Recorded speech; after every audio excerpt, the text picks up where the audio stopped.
रात्रीची भयान शांतता आणि आमची चाललेली आहे भात झोडणी. असं काम चालतं बघा फॅमिली. नंतर रानात वाघ असेल पण आता वाघाचं पण नाही विचार करायचा, काही घाबरायचं नाही वाघाला, कारण काम उरकण्याची ही दगबग आहे. त्याच्यामुळे आता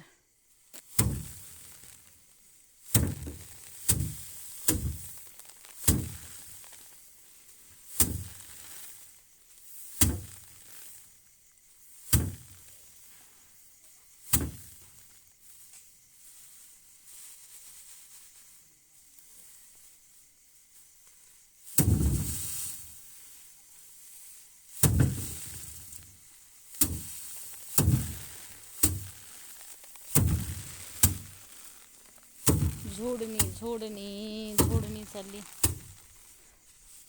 तू का घाई केली जोडायची? तू ठेवतो ना रचून, दरवर्षी रचून ठेवतो ना, मग तू का घाई केली जोडायची? हां हां हां, असं आहे का? हा म्हणलं तू ठेवतो ना, तुझं असतं दरवर्षी म्हणून म्हणलं. तुम्ही काय रास बंद केली काय? तसं काय नाही ना बंद केलं तर? काय नाही ना तसं बंद केलं तर आपल्या मनावर का?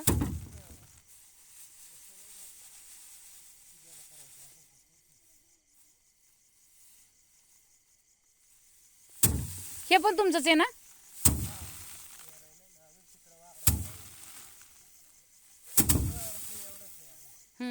बांधणीचं ना रे, बांधणीचं वाट आहे ना हे? हा ना, बरसले असेल पण आता काय, आता असंच रात्रीचं जागून जागून उरका दोघं बापल्या का, आता काय करा.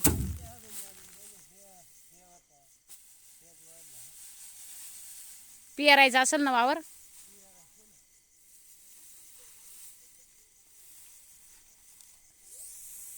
अशी बघा भयान शांतता सगळीकडे आहे आणि आपण आहोत जंगलात. आणि आता हे डोंगर दऱ्यांमध्ये असं चाललेलं आहे काम. आमचं नशीब चांगलं की आता लाईट आलेले आहेत त्याच्यामुळे खरं तर. आणि तिकडे बघू शकता आपण इतर गावं, आणि इथे मात्र पूर्ण भयान शांतता आहे. आणि इथे आहे भावाचं घर, त्याने जरा बाहेर लाईट वगैरे लावलीत. आणि इकडे मात्र भयान शांतता आहे, सगळं जंगल आहे. आणि जंगलात आता ही दोनच घर आहेत, एक यांचं आणि एक यांचं. तर त्यांचं असं चाललेलं आहे काम. बघूया त्यांचं काम त्यांना करू द्या. आणि अशा पद्धतीने रात्रीचा दिवस करणं हे फक्त शेतकरीच करू शकतो फॅमिली. आणि अशा पद्धतीने शेतकऱ्याचे स्ट्रगल चालू आहे.